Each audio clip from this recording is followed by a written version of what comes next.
Mito Tensho Love Stories presents The Mafia's Informant, written by Scripting Your Destiny. Buwisit na buhay nga naman to oh. May pitahang ako, wala namang laman. Aanhin ko pa ba to? Lord naman, kailan ba matatapos ang kahirapan ko sa buhay? Kailan ba dadating ang swerte ko? Hoy, Suzanne! May new client ka! Napangiti si Suzanne dahil sa narinig niya. Sino naman yan? Call or meet up? Call! Sagot ng kaibigan niyang bakla na si Mino. Ang trabaho niya ay isang illegal informant. May ipapahanap sa kanya kapalit ng pera kapag nagtagumpay siyang mahanap ito. Magkano binigyan ng client mo sa'yo? Tanong ni Mino kay Suzanne kinabukasan. 1,000,000, sagot niya habang inaayos ang higaan. Ang laki ng bayad nila sa'yo no? Siguro kung wala ka lang inaalagaan na kapatid na may sakit, ay baka mayaman ka na ngayon. Hindi mo na sana kailangang bumili ng gamot niya at monthly check-up. Bale wala ang pera kapag mag-isa ka.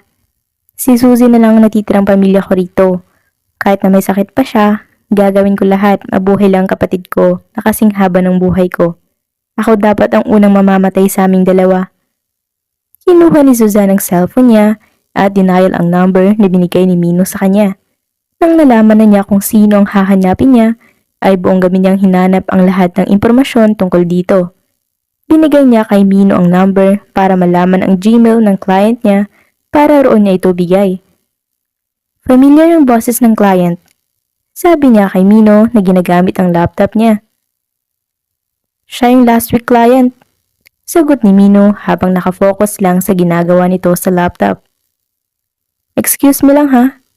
Tumayo ito nang magwing ang cellphone bago lumayo sa kanya. Baka isa na naman sa jowa ng bakla na manghihingi na naman ng pera. Kada binabayaran sila ay 50-50 ang hati nilang dalawa. Patas. Kaya lang kay Susan, hindi siya umaasenso ay dahil sa kapatid niyang may sakit. Sa bakla naman ay dahil sa mga lalaki nitong halatang pineperahan lang ang kaibigan niya. Walang magawa si Suzanne para pigilan ang kaibigan, kaya hinayaan niya na lang. Halata rin namang masaya ang bakla kahit na mukhang anak ng Satanas ang laging nakakapares nito. Suzanne!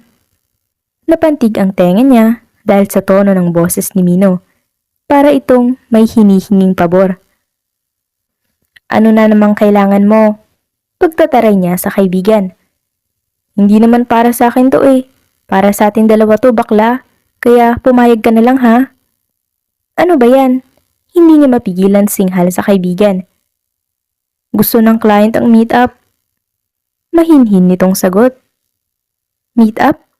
No, ayaw ko nga. Sabihin mo Mino, wag na. Nagsasayang ako ng oras sa paghahanap sa pinapahanap niya. I can give him the information through Gmail. No need to meet the client, Mino. Wait, alam mo ba ang gusto niya? And you didn't tell me? Doble kasi ang babayad niya kapag daw sa personal mo binigay sa kanyang detalye. Suzanne, ibibigay mo lang naman tapos uuwi ka na. Sasamahan pa kita. Don't make a decision without my permission, Mino. Hindi niya mapigilin pagsermon niya sa kaibigan.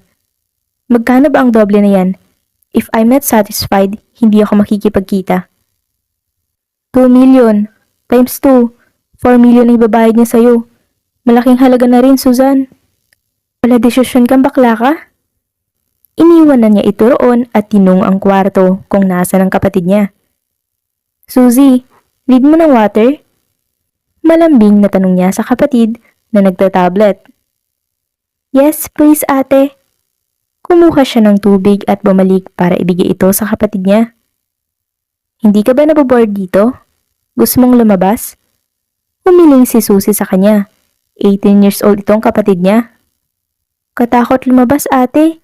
Nakikita ko na lang sarili ko sa hindi familiar na lugar. May sakit ang kapatid niya na brain tumor. Pinag-iipunan niya ang pera para opera nito. Hinaplos niya ang buhok ng dalaga niyang kapatid bago malungkot ng umiti. Kung pwede lang, kunin niya na lang ang sakit na meron kay Suzy ay gagawin niya. Kinabukasan ay naghanda siya para makipagkita sa client niya. Mahaba-haba pa ang binyahe niya para lang marating ang lugar na iyon. Ang tahimik naman dito. Baka na-scam ako ha? Lagot talaga sa akin baklang yun. Tamang address naman ang pinuntahan ko. Pero bakit walang tao? Kanina pa ako nakatayo sa labas ng nakasarang restaurant pero hindi pa rin dumadating ang client ko. Pagreklamo ni Suzanne dahil sa pagkainip. Aalis na sana siya nang may isang van ang huminto sa harapan niya. Bumukas ito at nakita niya ang prenteng nakaupo na isang lalaking mukhang nasa 30s na ang edad. Teka, ano ba? Saan niyo ako dadalhin? Bakit niyo ako hinihila papasok sa loob? Sino kayo? Ano ba? Sinipa ni Suzanne ang lalaki na may hawak sa kanya. Napabitaw naman ito, akmang tatakbo siya nang may panyong tinakip sa ilong niya. Nakaramdam siya ng pagkahilo bago tuluyang nawalan ng malay. Nasaan ako? Bakit ang dilim? Tanong niya sa sarili nang matagpuan niya ang sariling nakatali sa isang upuan sa hindi familiar na lugar. Bakit ako nandito? Anong nangyari? Sa pagkakaalala ko, nasa labas lang naman ako ng isang restaurant. Ay tanga! Oo nga pala. Napailing si Suzanne nang maalala niya lahat ng nangyari. Hello, Madam Mes. Umeko ang boses nito sa loob ng kwarto kung saan siya nakakulong. Maganda ka pala no? Beauty and brain, ha? Sino ka? Nilibot niyang tingin sa loob nang marinig ang boses lalaki. Baka sakaling makita niya ang kumausap sa kanya. Pero tanging dilim lang ang nasisilayan niya. I'm your regular client. Every week akong nagpapahanap sa'yo ng mga impormasyon ng mga traidor sa lugar ko. And now, they are dead. Thanks to you. Ramdam ni Suzanne ang kaba dahil sa sinabi nito. Pero pinanatili niyang maging kalmado. She needs to think. Kailangan niya makaalis sa lugar na to. I don't have a regular client. I don't trust anyone. And I don't know you. Kung every week ka nga nagpapaimbestiga sa akin, hindi ka ba nagtataka kung bakit hindi ko minsan tinanong ang pangalan mo? Because I'm not interested. You're going to be one of my pet. Confident na sabi nito. I'm not a pet. And for your information, hindi mo ako makukuha. Hindi ako nagtatrabaho kahit kanino. Pumayag ka na para wala ng gulo. Gusto mo bang patayin ko ang kapartner mong bakla? Then go. Try it. Look how heartless you are. Mukhang natuwa ito sa sagot niya. I am not. Alam ko kasing hindi mo kaya si Mino. May mga pets ka, kaya ka malakas. What if ikaw lang mag-isa? Milyong kabayo ang sumanib sa katawan ni Mino. May isang sugat hindi mo magawa sa kanya. Yung baklang yon? Kaya ako? I don't think so. Tanggalin mo na tong tali ko. Wala kang mapapala sa akin. Alin ba sa salitang ayaw kong hindi mo maintindihan? You can still call me, but I will never work with you. Arte mo pa kasi. Kung sa una pa lang pumayag ka na, hindi na tayo aabot sa ganito. Hindi ba matanggap ng ego mo ang pagtanggi ko? Or wala ka lang mahanap na iba pang mga informant na kasing galing ko, kaya pinipilit mong sarili mo sa akin? Ang laki naman ng kumpiyansa mo sa sarili. Magdahan-dahan ka lang ha. Baka iyan pang dahilan ng pagkamatay mo. I still have a card against you. Ramdam niyang kaba dahil sa sinabi nito. Yung kapatid mo, papayag ka o papatayin ko siya. Kawawa ka naman. Nanggagamit ka ng ibang tao para makuha ang gusto mo. Hindi mo ba matanggap ang pagkatalo, pare? Napasigaw si Suzanne sa gulat dahil sa narinig niyang putok ng baril. Boss, nilulusob tayo. Nanlaki ang mga mata niya dahil sa narinig. Sinubukan niyang kalasin ang pagkakatali sa kanya para lang makatakas siya at hindi masali sa gulo. Pero sobrang higpit ng pagkakatali niya. Itinaas niya ang paa at imuko siya para makuha ang pocket knife na nakaipit sa sapatos niya. Ngunit napatigil siya sa ginagawa nang biglang bumukas ang ilaw. Napapikit siya sa gilid dahil sumakit ang mata niya. Pagkamulat niya ay nakita niya ang maduming lugar. Mukhang nasa abandonado siyang bodega. May babae. Tulong! Alisin yung pagkakalis sa akin! Sigaw ni Suzanne. May isang lalaking nakaitim ang lumapit sa kanya. Walang emosyon ang mga mata nito. Hindi maalis ang tingin niya sa seryosong itsura nito. Never siyang pumuri ng lalaki. Pero gagi, ang gwapo. Bigla itong umupo at inalis ang pagkakatali ng kamay niya sa likuran. Wala rito. Tumayo ito at umalis. Napahaplos si Suzanne sa pulsuhan niya dahil ramdam niyang hapdi roon. Tumakbo na siya paalis doon. Hindi na niya sinundan pa ang lalaki dahil bigla na lang itong nawala sa harapan niya. Ang kailangan niyang gawin ay makalabas doon na hindi nasasali sa gulo. Wala siyang choice kundi ang manakit sa tuwing sa palagay niya ay nasa panganib ang buhay niya. Kailangan niyang lumaban dahil may mga baril ang mga ito habang siya ay ganda lang ang dala. Binuksan niya mga bawat kwartong nadadaanan niya. Nang mahanap niyang totoong pakay, ay binuksan niya ang malaking bag. Napangiti siya nang makitang puno ito ng pera. Kumuha siya ng 4 na malalaking bag. Mabibigat ang mga ito pero parang papel na lang itong binuhat. Dahil na rin sa nasanay siya sa mga mabibigat na bagay.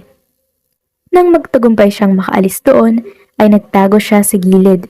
Hinintay na makalabas ang lalaking nagligtas sa kanya. Ilang saglit lang na makita niya itong normal lang na naglalakad, na para bang wala itong naririnig na putok ng baril. Iniwan niya sa gilid ang bag niya at tumakbo siya palapit dito. Napatigil ito na makita siya, pero nilampasan siya nito at tinungo ang motor na mukhang pagmamay-ari ng binata. Salamat sa pagtulong mo sa akin. Nakahinga ng maluwag si Suzanne nang makalabas siya sa lugar kung saan siya tinago. Bigla niyang naalala ang kapatid niya. Dahil sa'yo, kaya nakatakas ako. Ngunit nanatiling walang emosyon lang ang lalaki na nakatingin sa kanya. Napagilid pa ang ulo nito na mukhang kinikilala siya.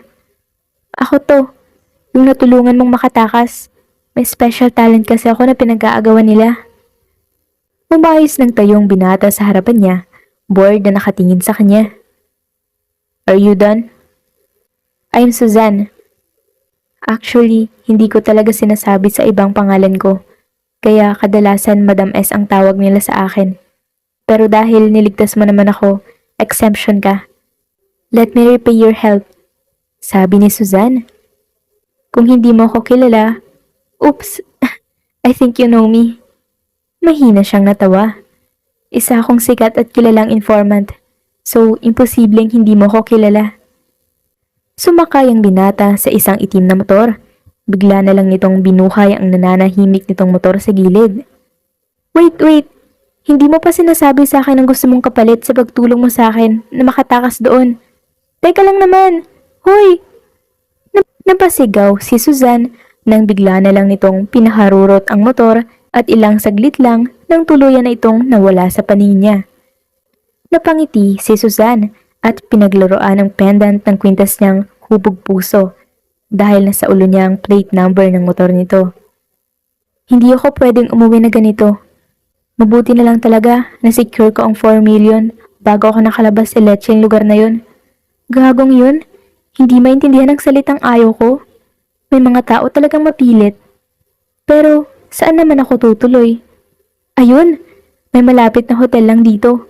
Bukas na lang ako uuwi. Nag-book na siya ng room at nanatili roon ng isang araw bago na niya napag-isipan na umuwi. Baklang to, akala ko patay ka na. Ni hindi ka makontak. Kung hindi ka naman patay, akala ko tinakas mo ng 4 million. Maingay na salubong sa kanya ni Mino. Hindi ko iiwan ang kapatid ko para lang sa 4 million. Ikaw na bakla ka? Pahamak ka sa buhay ko? Alam mo bang muntik na ako mamatay dahil sa ginawa mo? Kaya pala gusto makipag-meet up dahil gusto akong itago. Gusto akong maging personal informant. Ewan ko ba? Bakit bang kulit nila at ayaw maintindihan ng sinasabing ayaw ko? Ayoko magtrabaho sa kahit kanino. Umupo siya sa sofa para magpahinga. Illegal itong ginagawa ko. Alam ko yon. Pero ang gobyerno, may ginagawa ba para umunlad ang bayan natin? Naku, nasa dugo na natin mga Pinoy na kahit pamilya, tinatraidor. Kung saan-saan na lang napupunta yung mga pinagsasabi mo. Buti na lang hindi inatake ang kapatid mo kagabi. Hindi ko pa naman alam kung anong gagawin ko kung sakali. Sobrang natakot ako kahapon, bakla. Napayok ko si Suzanne habang nilalaro ang kuko niya. Papatay niya sana ako. Konti na nga lang papayag na ako. Huwag lang niya akong patayin. Sobrang takot na naramdaman ko noon. Laman ng isip ko kapag nawala ako. Paano si Susie? Sino mag-aalaga sa kapatid ko? Sinong bubuhay sa kanya? Ramdam niya ang yakap ng kaibigan. Sorry, hindi na talaga ako tatanggap ng client kapag meet up ang gusto niya. Kahit na bilyon pa gustong ibayad, hindi na. Dapat lang, no? Tinulak niyang kaibigan na nakayakap sa kanya. Sinilip niya ang kapatid sa kwarto nito. Nang makita niyang mapayapa lang itong nagbabasa ng libro, ay hindi na niya ito ginambala pa. Pumasok siya sa kwarto niya. Kinuha niyang laptop at dumapa sa kama niya. Seryoso niyang hinahanap ang nagmamay-ari ng motor.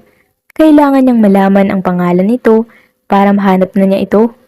Nang prines ni Suzanne ang enter, ay ilang saglit itong nagloading. Ngunit may error ang na-input niya. Kaya umulit siya at dinelete lahat ng ginamit niyang code para gamitin ang isa pa. Nang successful siyang nakapasok sa important files, ay hinanap niya kaagad ito. Napangiti siya na makita ang pangalan nito. Nakaregister sa pangalang Travis ang motor. Travis, let me find you. Hindi ako makatulog sa gabi dahil may utang na loob ako sa'yo. Hayaan mo lang akong bayaran ko ang pagligtas mo sa akin. Nakangiting sabi ni Suzanne habang nakatingin sa screen ng laptop niya. A mafia? Hindi makapaniwalang sambit ni Suzanne habang nakatingin sa screen ng laptop niya. Kinabukasan, she find the location where Travis is.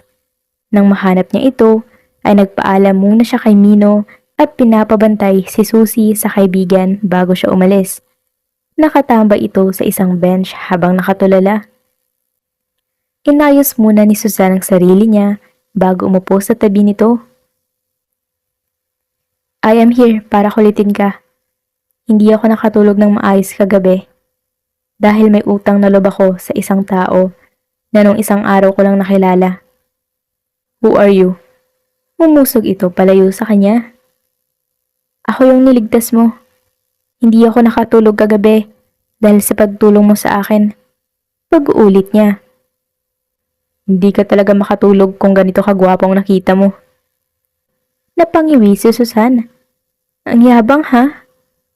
Kailangan maging alerto ni Susan dahil baka may sniper na pala sa malayo.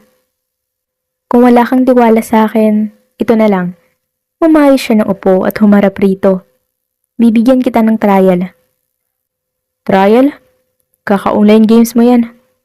Nagpigil si Susan sa sariling batukan ang kaharap niya. Bigyan mo ako ng isang tao. Aalamin ko lahat ng tungkol sa kanya. Try me. Mayabang siyang ngumiti.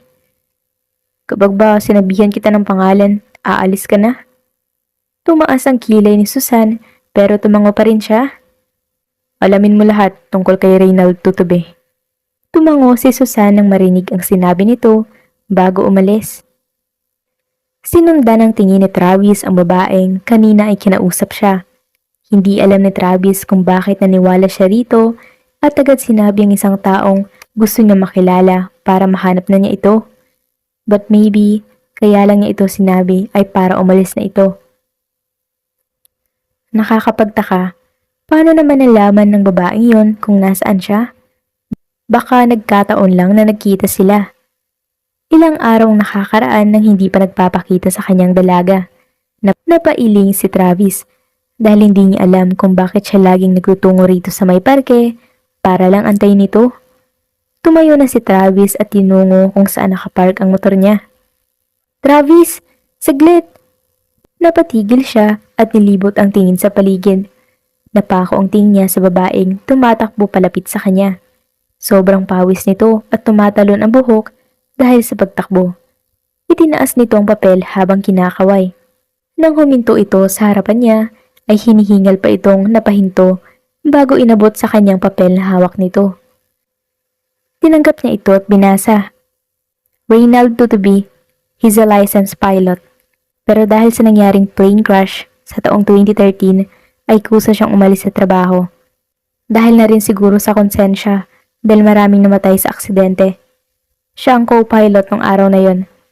Dahil sa nangyari kung ano-anong trabahong pinasukan niya para mabuhay. He's married, by the way. 8 years na. Married? Hindi pa siya kinakasal. Takang sabi ni Travis. Secret ang marriage nila dahil ayaw ng both parents nila. And now, namumuhay sila ng patago. Kaya mo siya hinahanap ay dahil trinaydor ka niya. 50 billion ang nawala sa'yo dahil sa ginawa niya sa mga plane mo. And by the way, may 5 years old twin and boy-girl siya kung gusto mo man siyang patayin. Unemployed ang sawa niya kaya walang bubuhay sa kanila kung sakali mang mamamatay si Reynald. Mahabang paliwanag ni Susan. Kung gusto mong malaman kung nasaan siya, ay nasa Cebu sila ngayon, namumuhay ng tahimik at masaya. Dagdag niya, o ano, tahimik ka? Bilib ka na sa galing ko no? Mayabang siyang ngumiti rito. Bibilib siguro ako kung kinabukasan ng usapan natin ay binigay mo na sa akin to. Ibibigay ko naman talaga. May nangyari lang. May importante akong kailangang gawin. So ano, may gusto ka na bang kapalit sa pagligtas mo sa akin? Whatever. Let's meet again tomorrow. Sumakay na siya sa motor at umalis na roon. Wala naman talaga siyang balak na iligtas ito. May hinanap siyang maliit na bomba. Kailangan niyang kalasin ang tali para makita kung nandun bang hinahanap niya. Pero wala ito roon. Kinabukasan ay bumalik siya roon sa parke. Naghintay pa siya ng ilang oras bago dumating si Susan. Hi, gutom na ako. Lunch muna tayo? Agad na sabi nito. Nakaramdam na rin ng gutom si Travis kaya hindi na siya tumanggi pa at sumama na lang sa dalaga. Huminto sila sa isang kainan sa gilid ng kalsada. Kumakain ka naman siguro rito, di ba? Naku, promise ko sa'yo, mas masarap at mas mabubusog ka sa mga ganitong lugar. Saka abot kaya pa. Pagkukwento nito. Manang, kakain po kami. Oh, Susan, sino naman niyang kasama mo, Ineng? Jowa mo ba? Tanong ng matanda kay Susan. Ay, hindi po. Nakangiting pagtanggi ng dalaga. Napatunayan ni Travis na masarap nga ang pagkain sa mga kainan sa gilid-gilid. Ngayon lang ulit siya nabusog. Hindi niya pinahalata kay Susan na nasarapan siya sa mga pagkain. He act cool beside her. Masarap no? Siyempre oo. Napatatlong rice ka nga eh. Tawang pang-aasar nito sa kanya. Naisip mo na bang gusto mong kapalit? Nakangiti nitong tanong. I want you to be my personal informant. Seryoso niyang sabi. Biglang nawala ang ngiti ng dalaga dahil sa sinabi niya. Except yan, mag-isip ka na lang ng iba. Iyon yung gusto kong kapalit. Malamig na sabi niya. Kung ganon, hindi kita masusuklian. Napailing ito. Hindi ka rin makakatulog ng maayos dahil may utang na loob ka sa isang stranger. Anya, dahil sa pinakita mo sa aking kakayahan kahapon, sigurado akong alam mo na kung ano ako, kung anong mga ginagawa ko at kung anong trabaho ko. Ang mafia? Hindi ako interesado. Kung natatakot ka dahil baka malaman ng iba, huwag kang mag-alala. Wala akong pagsasabihan. Hindi ako natatakot. Wala rin akong pakialam kahit malaman pa nila. Pasensya ka na, pero hindi ko pa rin tatanggapin ang gusto mong kapalit sa pagtulong mo. Ikaw yung lumapit sa akin at nag-offer, Susan. Pasensya na talaga. Tumalikod ang dalaga sa kanya at umalis na. Simula nung araw na yun ay hindi na sila nagkita pa. Nag-imbestiga si Travis tungkol sa babae. He won't let her go. Kailangan niyang kakayahan nito. Agad itong nahanap ang taong ilang taon lang nagtatago sa kanya. May kapatid itong may sakit. Kaya niyang gamitin ito gamit sa dalaga. Pero hindi niya ito pagbabandaan. Napakalumang style naman. Pinuntahan niya ang address kung saan ito nakatira. Napababa siya sa motor niya na makitang lumabas sa isang bahay si Susan. Isa lang ang suot nitong tsinelas habang makikita ang pag-aalala sa buong mukha ng dalaga. Ano na, Mino? Nahanap mo na ba siya? Malakas na sigaw ni Susan sa isang binatang kasama nito. Saglit lang naman, bakla. Pero mukhang hindi ito binata dahil sa paraan na pagsasalita nito. Suzy, nasan ka na ba? Tumakbo si Susan at nilibot ang tingin sa paligid na parang may hinahanap. Napatigil si Susan na makita siya. Nang nasa malapitan ng dalaga ay nakikita niya ang namumutla nitong mata. Pinipigilan nitong umiyak dahil kailangan nitong hanapin ang nawawala nitong kapatid. Nag-iwas ng tingin sa kanya si Susan at nagpatuloy sa paghahanap. Suzy, pakita ka na kay ate. Sumakay ulit si Travis sa motor niya at pinaharurot palapit kay Susan. Sumakay ka na. Mukhang agad nitong naintindihan ang ibig niyang sabihin dahil sumakay ito at umupo sa may likuran niya. Nilibot nila ang lugar hanggang sa dumidilim na. Napayakap sa likuran niya si Susan, sumusubsob ang mukha nito sa likod niya. Walang tunog ang pag-iyak nito, pero dahil nababasa ang likuran niya dahil sa luha nito at ang paggalaw ng balikat nito, ay alam niyang umiiyak ang dalaga. Nagpatuloy si Travis sa paghahanap. Hinayaan niya muna si Susan na umiyak dahil grabe ang pag-aalala nito sa kapatid. Huminto siya at tinutok ang ilaw ng motor niya sa isang bahagi. I think I found her. Bulong niya sa dalaga. Nag-angat ito ng tingin. Oh my God, Suzy! Oh my God, Suzy! Bumaba si Susan sa motor at tinakbo ang pagitan ng kapatid. Nakaupo sa may ugat ng puno si Suzy. She looked lost habang palingalinga ang tingin sa paligid. Mahigpit na nakayakap si Susan sa kapatid. Pinag-alala mo si ate. Doon na bumuhos ang kaninang pinigilan na hikbi ni Susan nang makita ang kapatid nito. Tahimik lang si Travis na hinatid ang magkapatid sa bahay nito. Nasa labas lang na naghintay si Travis kay Susan. Ilang oras ang nakakaraan nang napag-isipan niyang umalis na lang at babalik na lang bukas. Sandali, Travis. Napahinto siya nang marinig ang boses ni Susan. Tinigil niya ang motor, ngunit nanatili siyang nakaupo roon. Kahit alam kong dahilan kung bakit ka nandito, tumigil ito saglit habang nakatingin sa kanya. Salamat sa pagtulong sa akin sa paghahanap sa kapatid ko. Mahina nitong sabi. 2 beses mo na akong tinulungan. Hindi na ba magbabagong gusto mo?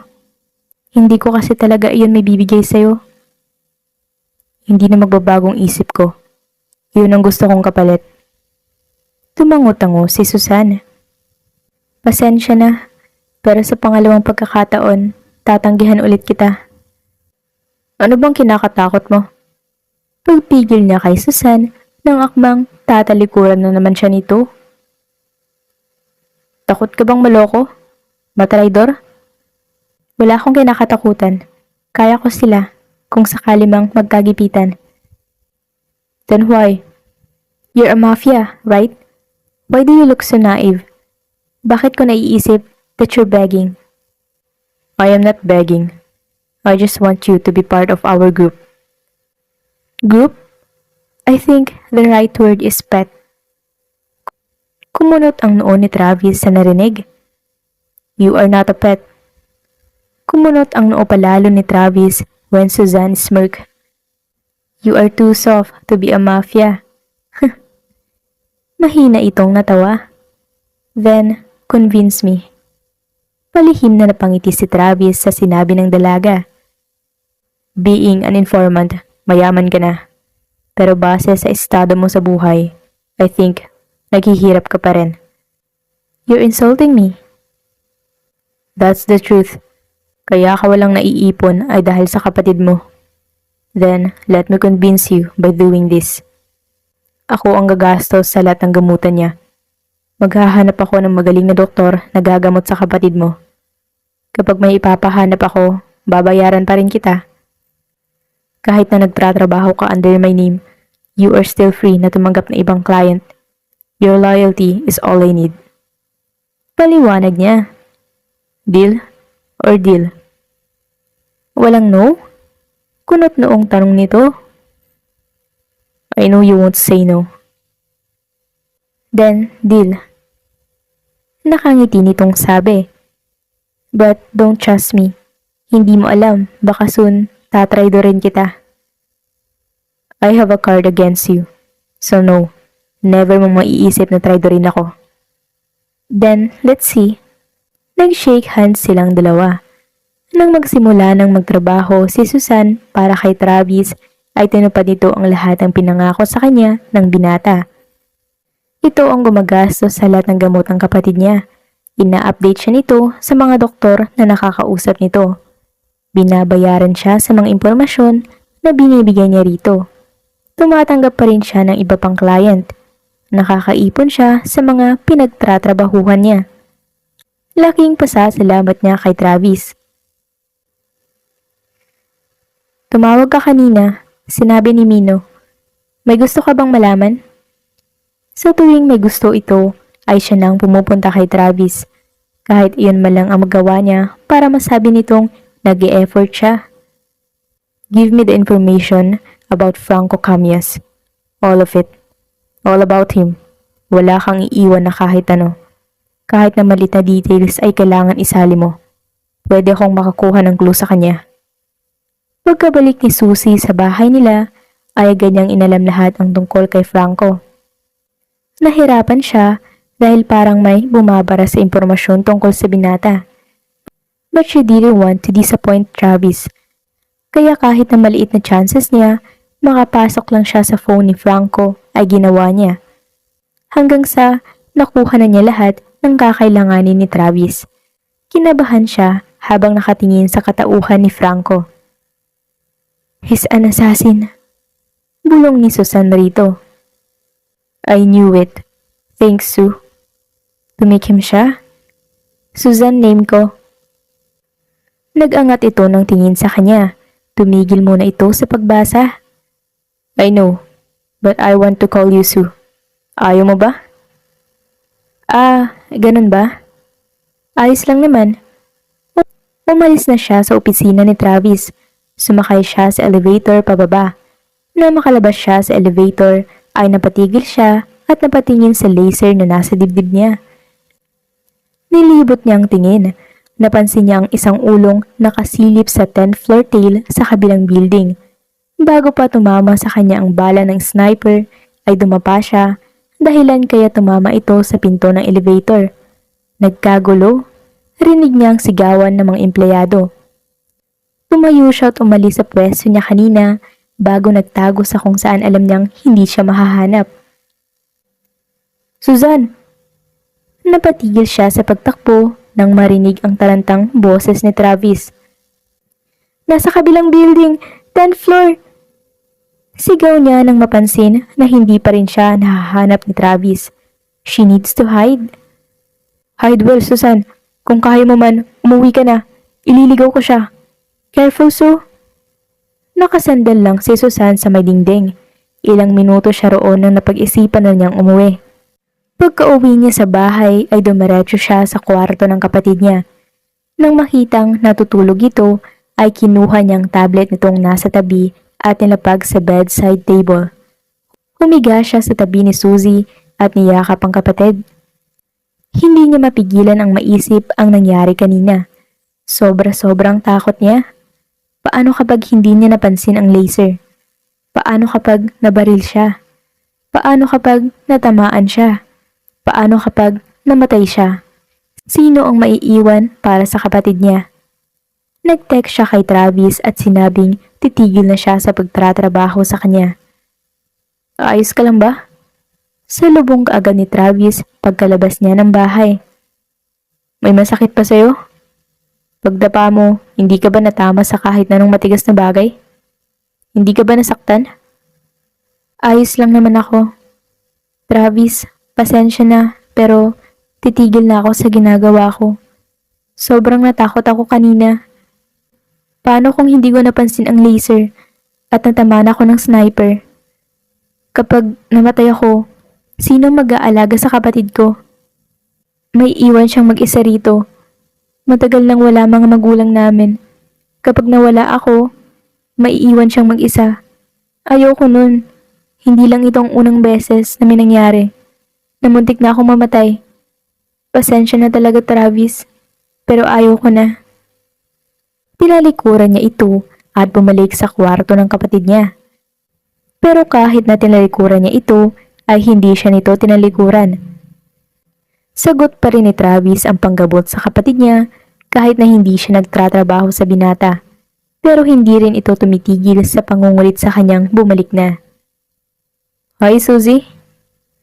Napasilip sa labas si Susan nang marinig ang boses ni Travis. Tumakbo palabas si Suzy at sinalubong si Travis na may dalang pagkain. May improvement din ang pagdalaw palagi ni Travis sa bahay nila. Hindi na palaging nananatili sa loob ng kwarto si Suzy. Lumalabas, nakakatawa at dumadaldal na rin ang kapatid niya dahil kay Travis. Kuya Travis, ano pong dala niyo? Nasa kusina po si ate, nagluluto. Matitikman ko na naman ang masarap na luto ng ate mo. Rinig niyang sabi ni Travis kay Suzy. Kulit mo kay ate, Kuya Travis. Nakakatuwa lang makitang napipikon si ate sa'yo. Nagtawanan silang dalawa. Sa mga dumaan pang araw na palaging dumadalaw si Travis para makipagkulitan kay Suzy at para kulitin siya na bumalik, ay napapansin niya na napapalapit ang loob ng kapatid niya sa binata. Hindi niya mapigilan ang matuwa dahil nakakalimutan ng kapatid niya na may sakit ito dahil pinapamulat ni Travis si Suzy sa mundo. Kung gaano kaganda ang mundo na mas gugustuhin mong manatili at mabuhay pa ng mahaba. Nakahanap na ako ng doktor para kay Suzy. May 20% chances na maging successful ang operation. Malaki-laki na rin ang 20%. Kaya ng kapatid mo yon. Thank you, Travis. Salamat sa lahat ng tulong mo sa amin. Lalong-lalo na sa kapatid ko. Kaya bumalik ka na kasi. Banat nito, napairap si Susan dahil naisingit pa talaga ni Travis ang usapan na yun. Ilang araw ang nagdaan na hindi na dumadalaw sa kanila si Travis. Ate, nasaan na kaya si Kuya Travis? Busy lang siya, Suzy. Alam mo naman, malaking kumpanyang pasan-pasan niya.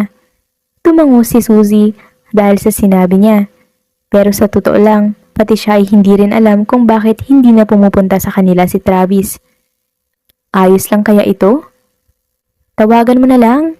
Grabe na yung pag-aalala mo. Jowa mo be? Jowa? Jowa? Sinamaan niya ng tingin si Mino dahil sa pinagsasabi nito. Siyempre, nag-aalala ko.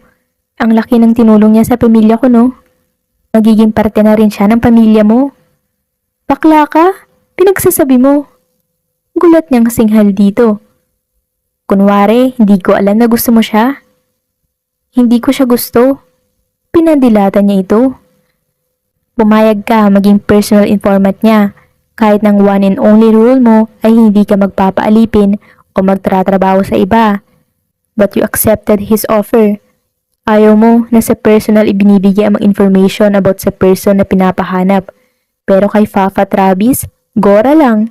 Ayos na ayos lang sa'yo. Ito kasi yan, Mino.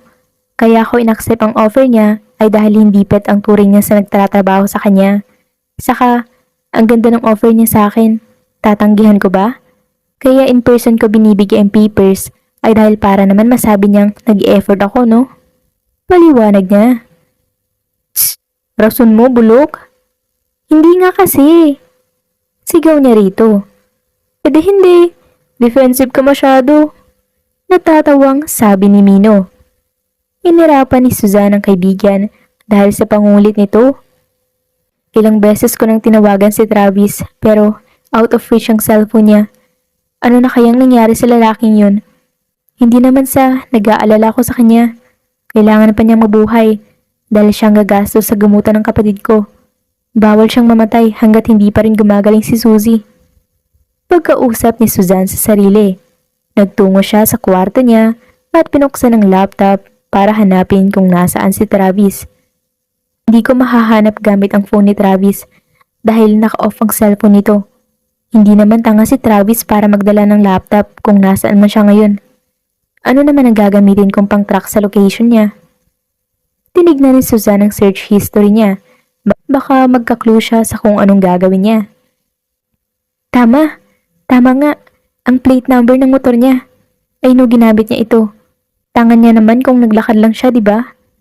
Iyon nga ang ginawa niya hanggang sa nahanap niya ang last location nito. Hiniram niya ang kotse ni Mino na ibibigay sana nito sa jowa, pero bigla na lang nalaman ng bakla na may kinakasama palang babae ang jowa nito, kaya hindi natuloy ang regalo nitong kotse. Samahan na kita. Hindi binigay ni Mino ang susi sa kanya. Iuuwi ko rin naman yung kotse mo. Arte mong bakla ka. Gaga ka, sakay na. Sumakay na siya sa passenger seat at sinamaan ng tingin si Mino. Grabe makatingin ha, kahit ibigay ko pa sa yung kotse ko, ayos lang sa akin. Sasamahan kita dahil baka mapahamak ka na naman. Ayaw mo akong mamatay? Paglalambing niya sa kanya na nakangiwi ng nakadrive. Bawal kang mamatay. Paano ko kikita kung ganun? Hindi na ako makakahanap ng gwapong jowa kung sakaling mawala ka kasi wala na akong pera. Hinila niya ang buhok ng kaibigan. Plastic ka talaga kahit kailan, Mino. Ngayon mo lang alam? Inirapan siya ng kaibigan. Ito na yung lugar na sinasabi mo. Sumilip si Susan sa bintana. Sobrang dilim ng lugar. Lumabas siya sa kotse at hinanap ang motor ni Travis. Na makita niya ito sa di kalayuan ay tinakbo niya ito. Sumunod naman sa kanya si Mino. Mukhang dito nga siya galing. Ito ang sasakyan niya. Baklang Susan, tignan mo. Tinignan niya ang tinuro ni Mino. Baril to, di ba? May mga tama ng baril ang motor ni Travis. Flat din ang gulong nito. Travis! Sigaw niya at hinanap ito. Tumulong na rin si Mino sa paghahanap kay Travis. Ilang oras na rin ang nakalipas, ngunit hindi pa rin nila ito nahahanap. Hindi na mapigilan ni Susan ang kaba dahil hindi pa rin nila nahahanap si Travis. Lalo na nang makita nila ang mga bala ng baril sa motor nito. Paano kapag may tama ng baril pala si Travis? Paano kapag nasasaktan na pala ito? Paano kapag naubusan ito ng dugo? Travis naman! Nasaan ka na ba? Napapadyak si Susan sa inis. Napatigil siya nang makarinig ng ingay. Pinakinggan niya kung saan nanggaling ang ingay. Diyos ko, Travis! Napatakbo si Susan nang makitang isang figura ng matangkad na lalaki na nakatukod sa isang puno para kumuha ng lakas doon. Anong nangyari? Hoy, Travis! Bigla na lang bumagsak si Travis nang mahawakan niya ito. Mino! Nandito kami! Tawag niya kay Mino. Mahinang tawag ni Travis sa kanya. Halos hindi na nga niya marinig ang boses nito. Paano mo ako nahanap? Baka nakakalimutan mo kung sino ako. Singhal na rito. Mahinang natawa si Travis dahil sa pagsigaw niya. Naging malinaw ang mukha ni Travis. Napanganga siya nang makita ang itsura nito. Hinawakan niya ang mukha nito at sinuri. Bakit may mga sugat ka? Bakit may mga pasa ka? Anong nangyari? Sinong may gawa sa'yo nito? Hey, bakit ka umiiyak? Tawang tanong ni Travis sa kanya. Nakakainis ka kasi eh. Pinalo niya ang braso nito. Ouch! Ikaw kasi. Singhal na rito. Ako na nga yung naagrabyado. Ako pa yung sinisisi. Tama nga sila. Babae palagi yung tama. Tawa nitong sabi. Bakla! Oh my God! Fafa Travis, what happened to your face? OA ha? OA? Pangaasar ni Susan sa kaibigan. Mas OA ka? Umiyak ka pang gaga ka? Natawa na lamang si Travis sa kanilang dalawa. Hinatid nila sa ospital si Travis para gamutin ito. May tama ng baril ang kaliwang braso nito. May mga bandage na rin ang mukha nito nang makita niya si Travis. Ano bang nangyari? Tanong niya kay Travis habang nagbabalat ng orange. Wala naman. Sagot nito. Tumigil siya at sinamaan ito ng tingin. Ah, wala lang. Napunta ka lang sa liblib na lugar na yon. Pagkatapos, trip mo lang suntukin at barilin ang sarili mo. Dinamay mo pa ang kawawa mong motor na halatang $1,000,000 ang presyo. Ganon, Travis? You're being sarcastic. Tawang turo ni Travis sa kanya. Bakit pa kasi ayaw mong sabihin sa akin ang nangyari sa'yo? At bakit ka napunta roon? Bala ko sanang dumalaw, pero naramdaman kong parang may sumusunod sa akin, kaya niligaw ko siya. Napunta ako roon. But then, na-flat yung gulong dahil binaril niya. Kilala mo ba kung sino yon? Still investigating. Sagot nito. Habang nagpapagaling si Travis sa hospital, ay binalikan ni Susan kung saan nandoon ang motor ni Travis. May kinuha siyang plastic sa backpack niya nang may nakita siyang buhok. Wala man siyang alam kung kaninong buhok, she still need to take the risk. Baka sakaling may makuha siyang clue sa hinahanap niya. Nang mapagod siya sa paglilibot, ay sinuri niyang motor ni Travis. Suot ang gloves niya, ay hinaplos niyang bandang natamaan ng bala. Hindi naman kagaanong kahalata, siguro dahil na rin sa bulletproof ito. Umupo siya at sinuri ang gulong. Hinanap niya ang butas, ngunit wala siyang mahanap. Sinungaling na Travis yun? Sinabi niya na tamaan ng baril ang gulong. Nawalan lang naman ito ng hangin. Kung ganon, in his will siyang bumaba sa motor niya at nakipaghabulan sa invisible enemy niya. Flinashlight niya ang gulong. Kumuha siya ng scotch tape at dinikit sa bahaging mukhang nalagyan ng fingerprint. Umuwi na siya pagkatapos. Hinanap niya ang pagmamay-ari ng fingerprint. Nang makuha na niya ang pangalan, ay sinearch niya lahat ng information tungkol sa lalaki. Buong gabi siyang nag-research. Hindi na siya nakatulog pa pagkatapos ng lahat. Dumiretso siya sa ospital at binigay ang makapal na papel kay Travis. Nagtaka pa si Travis sa binigay niya pero kalaunay binasa rin ito. Yung humabol ba sa'yo ay 6-footer? Medyo may pagkamacho at magandang figura niya? Kung ganon, he's Marivic Gonzaga. Do you know him? Paano mo nakuha lahat ng impormasyon na to? Gulat na tanong nito sa kanya. Hindi binaril ang gulong mo, di ba? Binaril ang gulong ko. Napahinto nga ako sa pag-drive dahil doon. Then bago ka napunta sa liblib na lugar na yon, may ibang pinuntahan ka, di ba? Sa isang restaurant, umorder ako para kay Suzy. Then, doon nagawa ang krimen sa gulong mo. Do you know him? Nasa last page ang whole and clear face niya. Binuklat nito sa last page. I think I know him. May atraso ka siguro sa kanya. Naalala ko na. He's a criminal police. Natanggal siya sa trabaho niya dahil sa akin. Nalaman ng mga pulis ang krimen na ginagawa niya. It's not really my intention. Nagkataon lang na nahuli siya. Kibit balikat na sagot nito. Pahamak ka talaga kahit anong gawin mo.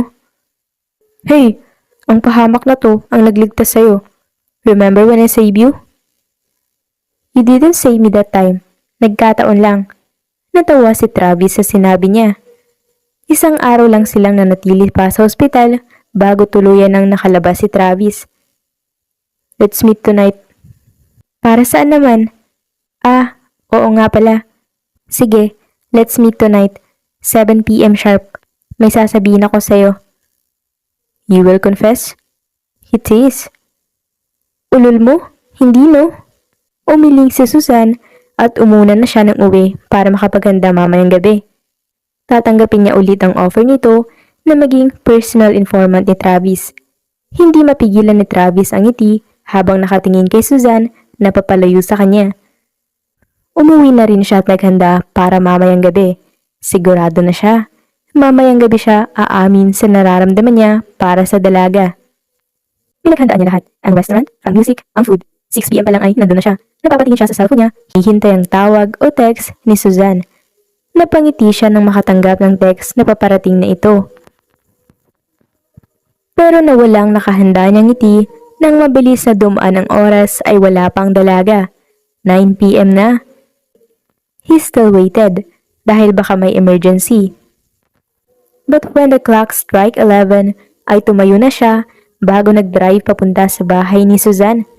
Saktong lumabas si Mino sa bahay ni Suzanne. Nandito ba si Suzanne? Tanong niya rito. Halatang nagulat pa ito dahil sa pagkausap niya. Si baklang Suzanne ba? Wala siya rito. Anong wala rito si Suzanne? Takang tanong ni Travis. Wala nga siya rito. Tinawag ako para bantayan si Suzy dahil pupuntahan ka raw niya. Magkikita raw kayo. Paliwanag ni Mino. Kaya nga ako nandito dahil hindi siya sumulpot sa usapan. Fafa Travis, imposibleng hindi ikaw ang pupuntahan niya. Nagpaganda pa nga yun eh. Saglit silang natahimik dalawa bago nila tinawagan si Suzanne ngunit naka-off ang cellphone nito. Do you know how to track her? Tanong ni Travis kay Mino. Ganda lang ang meron ako, Fafa. Wala akong ganong kakayahan gaya ni Suzanne. Nawawala si ate? Sabay silang napatingin kay Suzy na nakasilip sa kanila. Suzy, tulog ka na, gabi na. Lumapit si Mino rito at pinapasok sa loob. Let me help you. Mahinang sabi ng dalaga. What if something happened to ate? Napaiwas ng tingin si Travis nang makitang umiiyak si Suzy. Tumakbo si Suzy papunta sa kwarto ng ate niya. Sumunod silang dalawa rito. Nakaupo sa study table si Suzy habang kaharap nito ang laptop ni Suzanne. May pendant si ate na location tracker. I know what she's doing. Tinuruan ako ni ate na baka raw sakaling mawala siya ay mahanap ko siya. Pinindot ni Suzy ang enter, saka lumabas sa screen ng isang arrow kung saan posibleng nandun si Suzanne. I think I know that place. Thanks, Suzy. Mabilis na nag-drive si Travis papunta sa kung saan posibleng nandoon si Suzanne. Sana ayos lang ito. Sana hindi pa huli ang lahat. Napatingin siya sa side mirror nang makita ang isang kotse na nakasunod sa kanya. Pinahinaan niya ang bilis ng motor niya. Pumantay sa kanyang kotse. Nakabukas ang bintana nito. Nakita niya si Mino na seryosong nagdadrive. Iniwan mo si Suzy? Hindi makapaniwalang tanong ni Travis dito. She will guide us where Suzanne is. Nagulat si Travis sa seryoso at lalaking boses ni Mino. Kalma, Fafa. Ako pa rin naman to. Tawang sabi nito. Ito, earpiece. Suotin mo. Suzy will guide us. You will hear her voice. Thanks, Mino. Kinuha niyang bigay ni Mino at isinuot ito. Mabilis niyang pinaharurot ang motor niya at nauna na siya sa location kung nasaan si Suzanne. Nang makarating siya ay tanging dilim ang sumalubong sa kanya. Turn left, Kuya Travis. Napatingin sa kaliwa si Travis nang marinig ang sinabi ni Suzy. Sinundan niya ang mga tinuturong direksyon sa kanya ni Suzy. Walk straight, Kuya. Please, be safe. Tomorrow ng operation ko. Gusto kong makita si ate bago ako pumasok sa operating room. Noted, Suzy. May nakitang isang batong abandonadong hindi natapos na bahay. Pumasok siya sa loob. Shit! Napaupo at nagtago si Travis nang makarinig ng pagkalabog. Oops! Sorry! Napatakip si Mino sa bibig nito sa gulat. Naalerto ang mga bantay dahil sa ingay na ginawa ni Mino. Akmang tutulong si Travis nang makita niyang malakas na sinipan ni Mino ang isang lumapit dito. Umiwas ito at inunahan ng suntok ang kalaban. Napangiti si Travis dahil sa mabilis na galaw ni Mino bago niya ito iniwan doon para hanapin si Suzanne. Nang makita niya si Suzanne na nakaupo sa sahig, nakatali ang kamay nito sa likod at may nakatabon sa bibig nito. Panay ang iling ni Suzanne nang makita siya nito.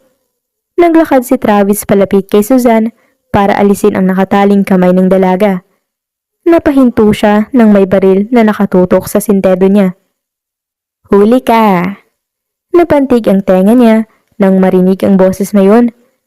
Tumayo ng dahan-dahan si Travis. Hindi ko na kailangan pang puntahan ka para patayin. Ikaw na mismo ang lumapit sa akin. Thanks to you, by the way. Kung hindi lang nakialam ang babaeng yan, edi sana mananatili akong invisible sa'yo. But then, she showed up. Siya palang kahinaan mo. Na in love pala ang lampang mafia. Ikaw naman talagang pakay ko. Ikaw lang. Pero dahil paka-elemer siya, sinali ko na. Sa langit yun na lang ito lang love story niyong dalawa. Napapikit sa Travis nang marinig niya ang pagkasa ng baril nito. But then, hindi siya natakot sa baril na nakatutok sa temple niya. May tiwala siya. Napaupo si Travis nang sinipa ni Suzanne ang baril ni Marivic. Tumakbo palayo si Suzanne at sinubukan niyang ipatumba si Marivic. Pero dahil dati itong pulis, ay nahirapan siya rito. Mabilis na tinakbo ni Travis ang pagitan nila at sinipa niya ito. Natumba si Marivic, pero mabilis din itong nakatayo. Biglang natumba si Marivic dahil sa sabay na malakas na sipa at suntok ang pinatikim dito. Napangiti siya nang makita si Suzanne na nakatingin sa kanya. Naglakad siya papalapit sa dalaga. Nang makalapit siya, ay mahigpit niya itong niyakap. Napatalon sila sa gulat dahil sa narinig na putok ng baril. Nang nilingon nila ito, ay nakita niyang may hawak na baril si Mino na pagmamay-ari ni Marivic. Nakita niyang nakahandusan na duguan ng dating pulis. Hindi mo naman tinapos lahat, Fafa Travis. Muntik ka nang paluin ng tubo. Binulsa ni Mino ang baril at lumapit sa kanila. Huwag ka nang magulat. Gangster ang baklang yan. Hindi ka ba nagtataka kung bakit nanatili yan sa tabi ko kahit na wala naman yung ambag sa trabaho? Siya ang tagalinis ng lahat ng kalat. Paliwanag ni Suzanne sa kanya nang makita nito ang gulat sa mukha niya dahil sa madaming mga lalaking nakahandusay sa sahig pagkalabas nila na halatang kagagawan ni Mino. Wala akong kasalanan, inosente ako. Pagtanggi kaagad ni Mino at sumakay sa kotse nito. Nang makauwi sila sa bahay ni Suzanne, ay agad nakatulog ang dalaga pagkatapos nitong maikwento sa kanya lahat ng nangyari. May bigla na lang daw humintong sasakyan sa harapan nito at pagkagising ni Suzanne, nasa hindi pamilyar na lugar na siya. Tulog na si Suzy. Naputol ang pagtitig ni Travis kay Suzanne nang makitang nakatayo si Mino sa may pinto. Bukas na bukas, Mino.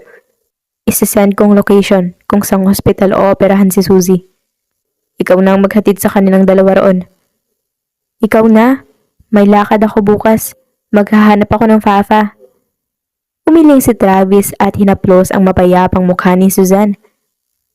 Hindi na niya dapat ako makita bukas. Hala ka, Fafa? Bakit naman? Napapahamak siya ng dahil sa akin. Kambal lagi ni Suzanne ang gulo. Wala kang kasalanan. It's my fault this time. Ayaw kong tuluyan siyang mawala bago ko siya bitawan. Ikaw na magsabi sa kanila na hindi ko sila mahahatid. Natupad ko na rin naman ang pangako ko sa kanya na ako ang gagastos at maghahanap ng doktor sa kapatid niya. Hindi na ba magbabago ang isip mo? Seryosong tanong sa kanya ni Mino. I want to stay, pero baka sa pananatili ko, siya naman ang mawala. Umalis na si Travis. Napamulat si Suzanne nang marinig ang pag-alis ni Travis. Maaga silang nagising kinabukasan at naghanda. Hinatid sila ni Mino sa ospital. Pinaliwanag ng doktor ang sitwasyon ng kapatid niya. Kaya mo yan ha? Kapag magaling ka na, mamamasyal tayo. Mag-picnic, gagawin natin ang lahat ng gusto mo. Pagkausap niya sa kapatid habang nakahawak sa kamay nito. Gusto kong gumaling na para hindi ka na maghirap pa sa gamutan ko. Ayaw ko na maging pabigat sa'yo, ate. Never kang maging pabigat ni ate, Suzy. Umiling si Suzy habang nakatingin kay Suzanne. I love you, ate. I love you rin. Nandito lang si ate. Ako ang una mong makikita pagkagising mo. Nang magsimula ng operasyon, ay naghintay sa labas ng operating room si Suzanne. Nang matapos at naging successful ang operasyon, ay nanatili si Suzanne sa tabi ng kapatid niya. Hinihintay itong magising. Kumain ka muna, bakla. Pumasok si Mino na may dalang pagkain.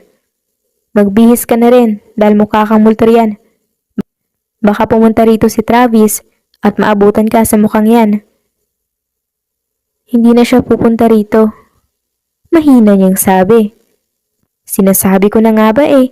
Narinig mo kami kagabi. Nag-iinarte ka pa. Tawagan mo na. Pataasan ng ihi, bakla. Ayaw niya na.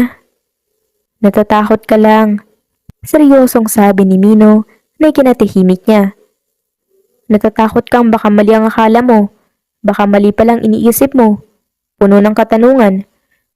What if ako lang pala may gusto sa kanya? Paano kung tinutulungan lang pala niya ako? Pero baklang Susan, paano kapag tama naman palang iniisip mo pero hindi mo sinabi? Paano kapag hulin ang lahat? Grab the opportunity na, bakla ka. Hindi maghihintay ang opportunity sa'yo na tanggapin mo. Lilipat ito sa iba.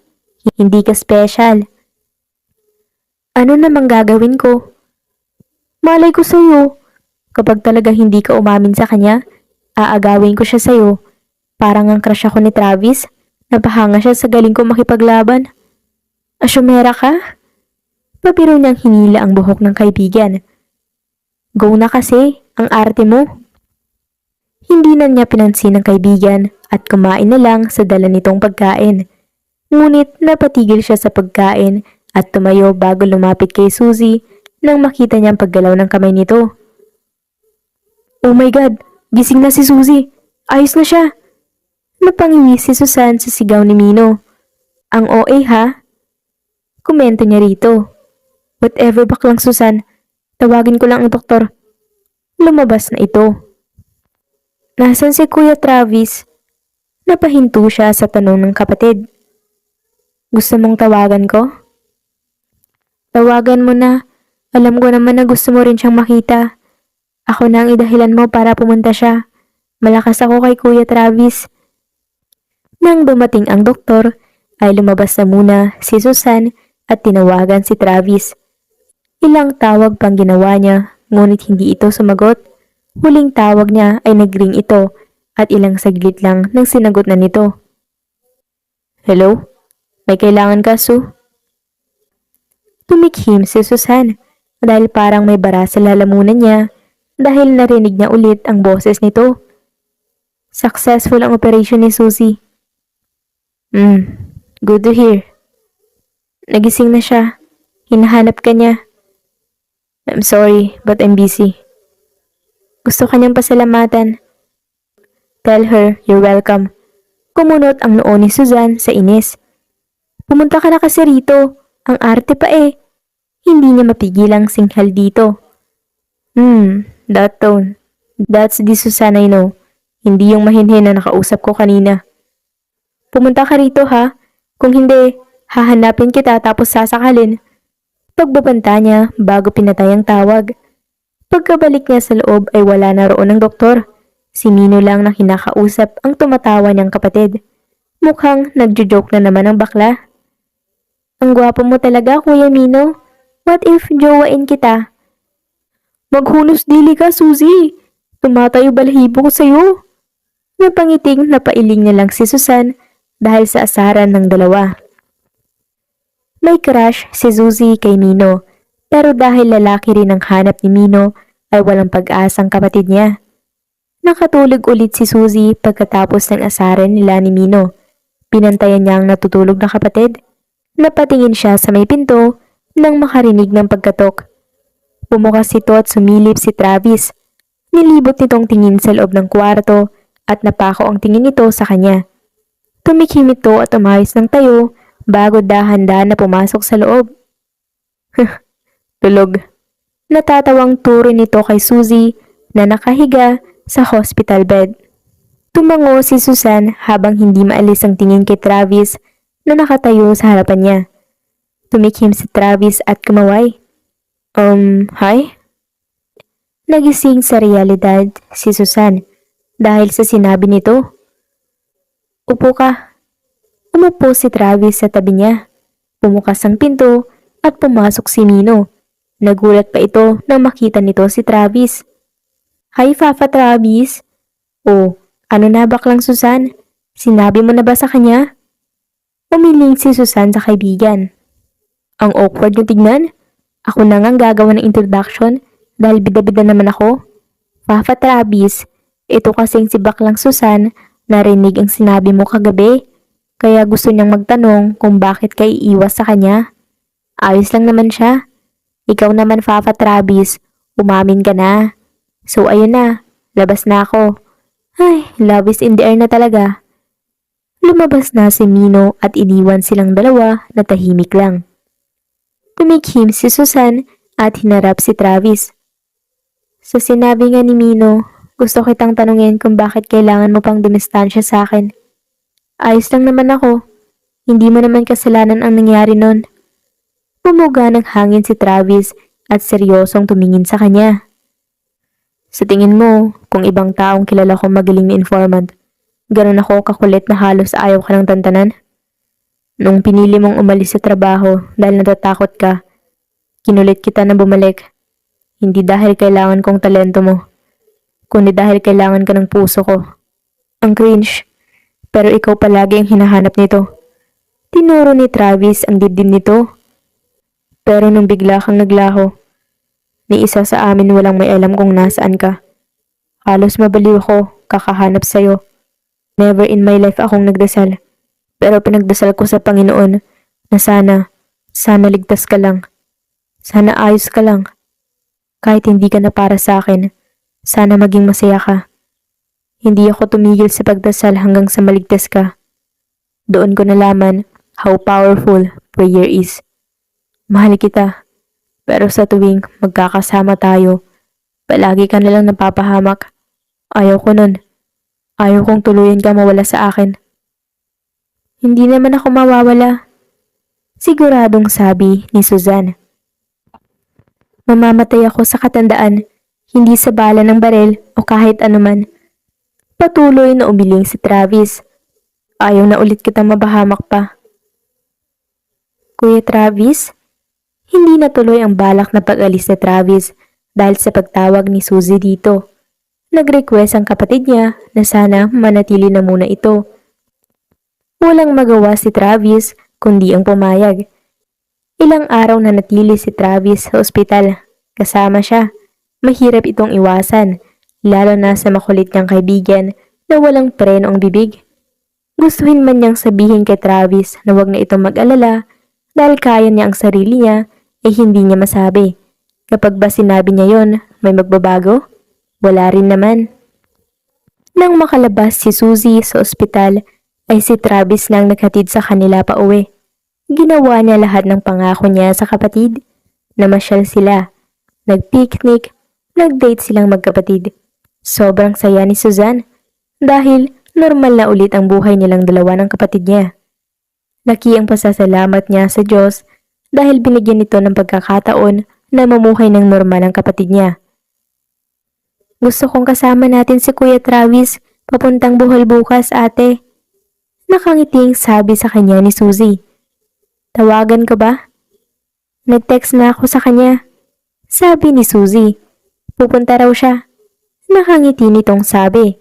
Napahinto silang dalawa nang marinig ang katok. I think nandito na siya. Tumakbo si Suzy palabas at sinalubong si Travis na may dalang traveling bag. Nang gumabi, ay sa sofa na natulog si Travis dahil maaga ang alis nila papuntang Bohol. Hindi makatulog si Susan, kaya lumabas siya sa kwarto niya at sinilip si Travis sa sala. Nahulog ang kumot nito, kaya inayos niya ang pagkakahumot kay Travis. Umupo siya sa sahig at pinagbasta ng mapayapang natutulog na si Travis. Ang makapal nitong kilay, ang mahaba at makapal nitong pilikmata, ang matangos nitong ilong na parang bundok sa sobrang tangos, ang manipis at mapula nitong labi. Nang gumalaw ito, ay mabilis siyang tumakbo pabalik sa kwarto niya. Natawa na lang siya nang mag-sink in sa utak niya ang ginawa niya kanina kay Travis. Maaga silang nagising kinabukasan. Hindi talaga nakatulog si Susan dahil sa planong sinabi ni Mino sa kanya nang malaman nitong sasama si Travis sa bakasyon nilang magkapatid. Ayaw man niyang gawin ang plinano nito, pero she need to take a risk. Sumakay silang tatlo sa bus. Buti na lang talaga, wala sa kanila ang nagsusuka. Sumakay sila sa barko at sa bus ulit hanggang sa marating nilang Chocolate Hills. Nakakatulog kada biyahe si Susan dahil na rin sa antok at pagod. Nang makarating sila ay kung saan-saan silang tatlo napupunta. Nagpicture, kumain, nagkwentuhan at nagtawanan. Sobrang espesyal ng araw na ito sa kanya, kasamang kapatid niya, lalo ng lalaking gusto niya. Magsi-CR lang ako, sabi ni Travis sa magkapatid. Iniwan niyang dalawa roon at naghanap ng banyo. Nagtanong-tanong pa siya hanggang sa mahanap niya ito. Nang matapos siya, ay binalikan niya magkapatid. Ngunit ang natatarantang si Suzy ang naabutan niya. Nawawala si ate, Kuya Travis. Tarantang sabi ni Suzy sa kanya. May isang sasakyan ang humila sa kanya. Nasa ulo kong plate number. Hanapin natin siya. Shit. Nawala lang ako saglit. Kasalanan ko to eh. Sana lumayo na lang ako sa inyo. Sana pinutol ko ang kontak ko sa kanya.